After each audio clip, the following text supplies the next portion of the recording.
जादू। दिन चढ़ आया था। सूरज का ताप शरीर को झुलसा रहा था। प्यास लगते ही मैं नदी किनारे पानी पीने के उद्देश्य से जंगल में और आगे बढ़ गया। नदी तो नहीं मिली, पर दूर एक कुआं दिखाई दिया। कुएं पर बहुत से बालक एकत्रित थे। उनकी बातचीत और हाव भाव से ऐसा लग रहा था जैसे उनकी कोई चीज खो गई है। ज्यों ही मैं कुएं के निकट पहुंचा तो एक मोटे से बालक को बोलते हुए सुना, बड़े भैया ने खोई है, वे ही ढूंढे। हमेशा ही ऐसा करते हैं बड़े भैया। और क्या, पिछली बार भी तो गेंद दूर झाड़ियों में फेंक दी थी, फिर ढूंढनी तो हमें ही पड़ी ना। एक सामान्य सी कद काठी वाले बालक बोला। नकुल ठीक बोल रहा है, यह सारी गलती बड़े भैया की ही है। अर्जुन ने शांत स्वर में सबकी हाँ में हाँ मिलाते हुए कहा। इतने में चिढ़ते हुए दुर्योधन ने कहा, पिछली बार तो हम सबने मिलकर झाड़ियों से गेंद ढूंढ ली थी, पर अब की बार तो गेंद कुएं में गिर गई है, वहां से कैसे निकलेगी? मैंने उनकी बातों से यही अंदाजा लगाया कि बच्चे हाथ मटका मटका कर जिसे बड़े भैया कह रहे हैं, वह बेचारा सभी के ताने चुपचाप सुन रहा है। वह कभी किसी पेड़ की सूखी टहनी उठाकर कुएं में फेंकता है, कभी कुएं में ताक झांक करता है।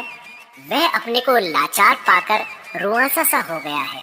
शायद भाई की लाचारी देख भीम को उस पर तरस आ गया और वह बड़े भैया का हाथ पकड़कर बोला, कोई बात नहीं भैया, कुएं से तो हम गेंद चुटकी बजाते ही निकाल लेंगे।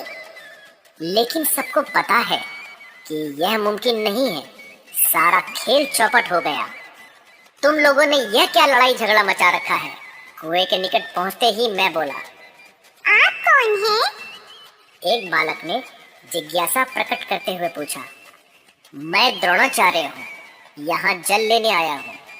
पर आपके पास तो कोई पात्र नहीं है और ना ही कोई डोरी है, आप कुएं से जल कैसे निकालेंगे? युधिष्ठिर ने हाथ जोड़कर पूछा। पत्तों का दोना बनाऊंगा और सीपों के सहारे उस दोने को कुएं में से पानी भरकर निकाल लूंगा। सीखों से पानी? सभी हैरान थे। आप सीखों से हमारी गेंद भी निकाल देंगे? बड़े भैया ने रुआंसी सी आवाज में पूछा। अच्छा, तो गेंद गिर गई है कुएं में, तभी तुम लोग शोरगुल कर रहे थे। पत्ते इकट्ठे करते हुए मुझे बड़े भैया के हाथ में एक चमकती हुई अंगूठी दिखाई दी।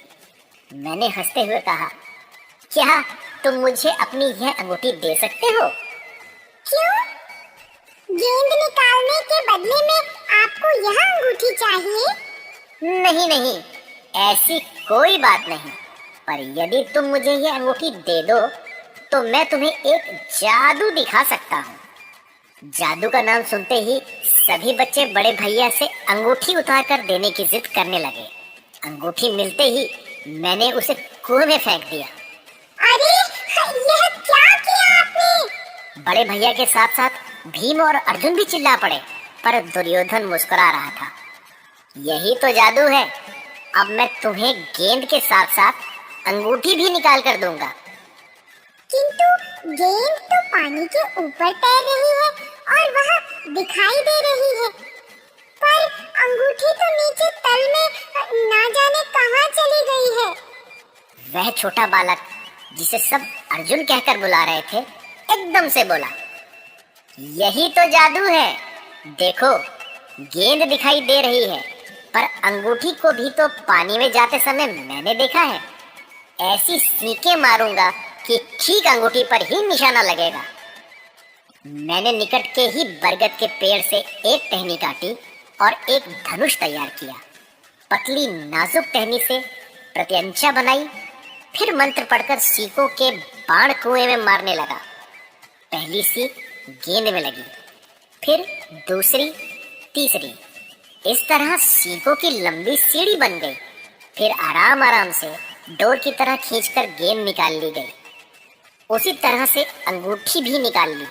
सभी बच्चे मंत्रमुग्ध होकर मेरा यह कौशल देख रहे थे।